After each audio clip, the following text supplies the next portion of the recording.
मैं आपसे कुछ सवाल करूंगा जो बड़ा मतलब प्रचलित सवाल है जी। और मैं उम्मीद करता हूं कि आप उसका बड़ा सटीक और सही जवाब देंगे। जी। हम फिल्में देखते हैं, फिल्मों में ये दिखाया जाता है कि जो विलेन होता है, जो गुंडा होता है, जो डकैत होता है, एक तरह से अगर उसकी और पुलिस की साठगांठ होती है, उन दोनों की मतलब एक साठगांठ चलती है, तभी ये डकैत बचे रहते हैं।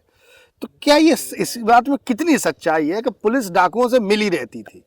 नहीं नहीं नहीं, सच सच बताना। देखो जे मैं आपको बताऊंगा कि अब थाने में तो हम पहुंचेंगे नहीं, ठीक है, पुलिस से तो हम मुलाकात नहीं करेंगे, ठीक है। अब उसमें क्या है कि जैसे आप थाने में बैठते हैं और आप हमारे मित्र हैं, तो आप पूरी न्यूज उन्हें देंगे और उनकी न्यूज हमें देंगे। मतलब कोई एक बीच का आदमी था वो देते जो मतलब खबर देते। तो कभी ऐसा होता था कि जैसे अब जैसे यहाँ हम बैठे हैं, हाँ, और इस जगह पे बैठे हैं तो आप वहाँ बैठे हैं थाने में, ठीक है, तो अगर वहाँ कोई आप सुने आए कि डकैत यहाँ बागी यहाँ बैठे हुए और दबस गिरने वाली है, तो वहीं से आपने सूचना भेजी किसी आदमी को। मोटरसाइकिल जब राजदूत चलती थी पहले, और तो जी मोटरसाइकिल नहीं थी, राजदूत ज्यादा चलती, तो वहां से लेकर राजदूत पे आदमी बैठ के आया और आपसे बोला कि ऐसे ऐसे पुलिस आज तैयारी कर रही है, इतने क्षेत्र में गिरेगी। तो मतलब वहां से हम थाने से आपको सूचना मिल जाती थी? थाने से मिल जाए, आप ऊपर लिंक है तो आप ऊपर से कहीं से भी मतलब कहीं भी सीओ लेवल, एसपी लेवल, कोई भी मेरा कोई भी। तो ये तो बड़ा मतलब आप ऐसी बातें बता रहे हैं। नहीं तो हम लोग थाने में नहीं जाते। नहीं, हाँ, थाने में नहीं, मतलब वही बातें बता रहे हैं। पहले हम लोगों को झूठ लगता था कि फिल्मों में जो है ऐसे झूठ झाट दिखा देते हैं। नहीं, अच्छा, तो ये तो आपने अपने बीहड़ के जीवन की कहानी, कोई ऐसी घटना मुन्ना सिंह जी आपके अपने जीवन की जो आज भी आप जब सोचते हैं तो आपके रोंगटे खड़े हो जाते हैं, ऐसा कुछ आपके साथ कभी घटा हो? देखो अभी तो जैसे गांव में थोड़े छोटे छोटे मवाद भी होते हैं बच्चों के पीछे, कोई हायर कहते के पीछे, तो वैसे तो अब हमारे उसमें कोई बोलता चाहता नहीं है। अगर जैसे कहीं लड़ाई भिड़ाई भी है रही होगी तो हम पहुंच जाएंगे, दोनों पार्टियों से कह देंगे भाई शांत रहो, अच्छी बात नहीं है लड़ाई लड़ना, लड़ाई हमने लड़ी तो हम देखो कितने दिनों में आया, हमारा पूरा परिवार बर्बाद हो गया क्योंकि इतनी शिक्षा में आगे नहीं रह पाए और कोई नौकरी पे नहीं भेज पाए हम, तो इसलिए शांत रहो, अपने खेती घर पे करो, खाओ मस्त रहो। तो लोग बाग मान जाते हैं तो अपने अपने घर चले जाते हैं। नहीं, मैंने सवाल ये पूछा था कि बीहड़ काल में जो आपने बागी का जीवन जिया, कोई ऐसी घटना जो इस बीच में आपके साथ घटी हो, जैसे आप जब सोचते हैं तो आपके रोंगटे खड़े हो जाते हैं? ऐसी तो मेरी समझ में कई बात है कि ये घटना क्या है कि जब जैसे यहाँ चले गए और हम बाला बाट रह गए कि आप चले गए इधर को, हमारे साथी चले गए इधर को, कुछ साथी चले गए क्योंकि गोली चली, अब यहाँ गोली चली गई तो वो जिस आपको इधर से रास्ता मिली तो आप इधर को भाग गए, हमको रास्ता इधर की मिल गई तो हम इधर को भाग गए।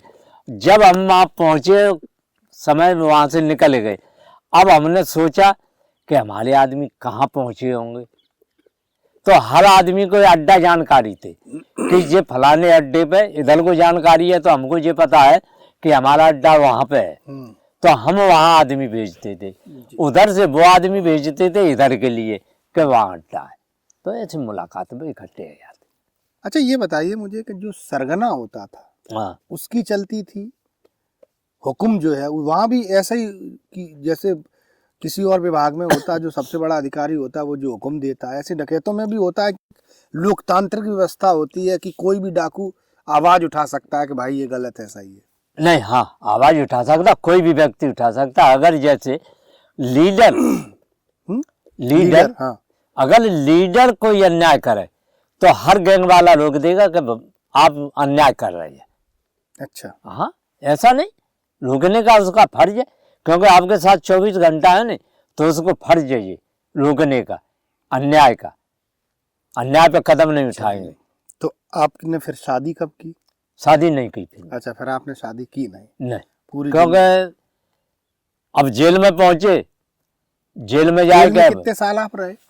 अब 82 से हम 92-93 में छूटे। लगभग 12-13 साल। हम्म। तो आप पे कितने केस बन गए थे? किस किस के केस बने थे? अब केस तो न जाने कितने थे, ये कितने तो हत्या के कितने केस थे, कुछ अंदाजा है? नहीं, अब ये तो अंदाजा नहीं है कि कितने क्या थे। मतलब 82 में आपने समर्पण किया? 1782 में 1982। जब इतनी हत्या नहीं होती थी। अच्छा। हाँ, नहीं, जो तो मेन कारण है, जो हर आदमी वो करता है, तो कोई हत्या होती तो सब अपने अपने लोग करके आते थे। ऐसा नहीं कि अब मान लो कोई गैंग जाए के चढ़ बैठे किसी के ऊपर, ऐसा कुछ नहीं था। अच्छा। हाँ, जैसे आपको डकैत बनना तो आपने हत्या कर दी और शामिल ले गए अपन लोग, तो ऐसा कोई वो नहीं था। तो जब डकैत बनता था तो ये पता होता था कि अब हम मारे जाएंगे? हाँ, हैं? ये आदमी, हर व्यक्ति डकैत जानता है कि जब हम जंगल को जाएंगे तो हम किसी दिन मुठभेड़ में मारे जाएंगे। तो मतलब जान हथेली पे लेके चला जी, जाता, तो उसी दिन वो अपनी मौत समझ मत लेता। बस इसीलिए बागी थोड़ा जल्दी कर लेता है। हाँ। अच्छा। तो सन 82 में आपके साथ किन किन गैंगों ने समर्पण किया था? कौन कौन लोग थे जिन्होंने समर्पण कर दिया उस समय? उस समय पे देखो, हम आपको बताएं हम्म, कि मलखान सिंह, हम्म, फूलन देवी, हम्म, घनश्याम, हम्म, बलवंत सिंह तोमर हम्म। और मुस्लिम भाई, ये सभी ने मतलब समर्पण किया था। इन सारे डकैतों में जितने भी ये गैंग थे, इनमें सबसे अच्छा गैंग कौन माना जाता था, जो भला और मतलब मानवता प्रेमी हो? इसमें सभी लोग प्रशंसा, आपके पीछे सभी लोग प्रशंसा मलखान सिंह की करते हैं। अच्छा। छबराम यादव एक डकैत थे। हाँ, थे। छबराम यादव से आप मिले कभी? नहीं, मुलाकात नहीं। हम लोग मैनपुरी में गए। मैनपुरी में उन्होंने क्या काम किया कि वहां उनकी थोड़ी मुठभेड़ रह गई। अनार सिंह, पोथी मम्मा, ये सब साथ में थे, तो इनकी मुठभेड़ रह गई, तो ये लोग भाग गए थे और हम लोग उधर से चम्बल में भागे आए थे, मैनपुरी से। अच्छा। ये बड़वानी होते हुए हम लोग भागे आए थे।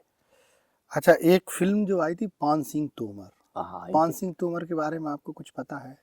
हाँ, बुझे आप? हाँ? बुझे आप? क्या जो फिल्म में देखी है आपने फिल्म? नहीं, मैंने फिल्म नहीं देखी। तो पान सिंह तोमर की कहानी आपको पता है? हाँ, थोड़ी बहुत है। जरा हमारे दर्शकों को बताइए। पान सिंह सूबेदार एक बहुत बड़े धावक रहे हैं। हाँ। और उसमें बोला ये आर्मी में, और धावक भी रहे हैं, विदेशों में भी धावक के नाम से। जब जिनकी लड़ाई शुरू हो गई, लड़ाई शुरू होने पे ही सूबेदार कूद गए। लड़ाई मतलब घर में, गांव में आके? गांव में। तो इनकी लड़ाई भाई, तो जी कूद गए, इन्हें फिर वो किया, तो ये चलते रहे। और इसके बाद ये वो राजस्थान में ज्यादा रहे। अच्छा। पान सिंह मुरैना के रहने वाले थे। लेपा बड़ौसा इनका गांव है। उनके भाई थे माता दीन संग, उनका भतीजा भी आज मौजूद है, बलवंत सिंह तोमर, वो भी साथ में रहा। अच्छा, जब जैसे कोई डाकू शादी करता था, शादी पहले करते थे कि नहीं करते? करी। तो और डाकुओं को निमंत्रण देते होंगे? नहीं, सभी लोगों को। तो फिर कैसे, क्या कोई फंक्शन कैसे होता था? फंक्शन वही अपने बना लो, खा लो, बस, और क्या। और वहाँ वो तो होती, गाना, दारू, शराब? नहीं, जी कुछ नहीं। आपके जमाने में शराब नहीं पी जाती थी? नहीं, डकैत जो दारू पिएगा और नाच गाने का शौकीन रहेगा, वो डाकू कईयों घरों में जल गए हैं। अच्छा। हाँ, घरों में जला के? घरों में। तो पहले घर से निकले नहीं, वो घर से निकले तो नहीं, उधर कलेक्टर एसपी ने मिलकर और घर वालों को निकाल के आग लगा दी, मर गए। तो डकैतों की जो मुख्य धारा होती थी, लाइनें, क्या क्या चीजें नहीं करनी चाहिए, क्या क्या बातें थी जो निषेध थी? बागियों को वैसे पूछो, किसी की बहन बेटी हो, चाहे वो करोड़ों का जेवर पहने हुए, तो पहली बात तो उसका जेवर नहीं उतारना चाहिए। ठीक है। दूसरी बात, बहन बेटी चाहे सुंदर हो, चाहे कारी हो, गोरी हो, कैसी भी हो, उसके साथ में कभी गलत व्यवहार नहीं, गलत निगाह से उसको न देखना चाहिए। ठीक है। कभी भी उसको, क्योंकि अगर आप जेवर उतार लेंगे तो उसका जीवन मौत से ज्यादा होगा, क्योंकि उसके सास ससुर घर वाले सब जो कहेंगे अपने भाई को जेवर दे के आई है और यहाँ डकैतों का नाम लगा दिया है, तो इसलिए वो लड़की जीवन भर परेशान रहेगी, उसके सास ससुर परेशान किया करेंगे। ठीक है। और ये दो चीजें हो गई, मतलब लड़कियों के बारे में और भी कुछ निषेध चीजें थी? शराब नहीं, हाँ। शराब वराब कुछ नहीं पीना है, और नशा मतलब कोई भी हो, अगर जो नशा तम्बाकू खैनी न जो तम्बाकू खाने आनी अच्छा। तो ये चल जाती है। अच्छा। हाँ, ये नहीं कि मतलब आप दारू ये कुछ नहीं, तम्बाकू वगैरह तो ये तो चल जाती है, सब हर आदमी नहीं खाता है। अच्छा, उस जमाने में और इस जमाने में क्या अंतर आ गया है? अब आपको कैसा महसूस? देखो अब वो एक दौर था और आज का दौर है, क्या क्या फर्क है? नहीं, आज के दौर में उस दौर में फर्क है। क्या फर्क? इतना फर्क है कि उस टाइम पे कभी भी पुलिस आती थी तो टाटा से गाड़ी से आती थी तो जानकारी होती थी कि ये पुलिस की गाड़ी आ रही है। आज के टाइम पे तो बोलेरो स्कॉर्पियो जाने कौन कौन सी गाड़ी चली गई है, न तो पता कि ये किसान है, न पता कि ये पुलिस है, न पता कोई मिनिस्टर है, और सर गाड़ी एक लोकेशन मोबाइल से मिलता है कि फलानी ऐसे। पहले का ये मोबाइल नहीं थे, सड़कें नहीं थी, इसीलिए आराम से थे सब लोग। तो आज के दौर, एक वो दौर था जब गुस्सा होकर चंबल में कूद जाते। आज की जो नई पीढ़ी है उसके सामने भी बहुत सारी दिक्कतें हैं, समस्याएं हैं। क्या कहना चाहेंगे आप उससे कि अगर मन में क्रोध आए, कोई सताए तो क्या करे, उसको न्याय कैसे मिलेगा? नहीं तो आपको मैं बात बताऊं, न्याय तो यही है कि वो करेगा तो मर्डर, अगर उसके साथ में ज्यादा अन्याय हुआ तो वो मर्डर करेगा निश्चित। वो चाहे जेल में फिर अपना जीवन व्यतीत करे, लेकिन वो करेगा मर्डर। अच्छा। अगर ज्यादा अन्याय किसी के साथ, उसकी बहन बेटी के साथ या उसकी पत्नी के साथ अन्याय हुआ तो वो ये कई रास्ता है कि वो मर्डर तो करेगा लेकिन जेल में जाएगा। कानून में भी तो जा सकता है, हाँ, पुलिस में भी शिकायत कर सकता है। पुलिस पर आपको विश्वास नहीं है क्या? नहीं, पुलिस में जा सकता है। ऐसा है कि कोई कोई दबंग लोग हैं, उनसे नहीं चल पाती है। अच्छा। हाँ, आदमी दबंग लोगों से परेशान है, वैसे कोई परेशानी नहीं, क्योंकि दबंग लोग इस नतीजे पे आ जाते हैं। आपने देखा होगा कभी दिल्ली में देखो आप, तो आखिर पे उनको ये ऐसे कई। तो ये थे मुन्ना सिंह जी, इन्होंने अपनी ज़िंदगी के बहुत सारे वो अनसुने अनछुए पहलू हम सबसे शेयर किए। चंबल की इस पट्टी में वो हमारे साथ आए, इसके लिए हम उनका बहुत बहुत धन्यवाद और बहुत बहुत स्वागत करते हैं। और उम्मीद करते हैं कि ज़िंदगी में जो भी उनके खट्टे मीठे अनुभव रहे हैं, 75 साल की अवस्था ये पार कर चुके हैं, आगे का आने वाला जीवन जो है इनका बहुत सुखद और सुंदर हो। आप हमारे साथ जुड़े, इसके लिए बहुत बहुत धन्यवाद। ऐसा है कि मैं, क्योंकि आप मुझे कहीं भी भेज सकते हैं और आपका आरे भाई का इतना बड़ा सहयोग मिला है कि जो मैं आज चंबल में बैठा हुआ हूँ और आप लोगों के साथ बैठा हूँ।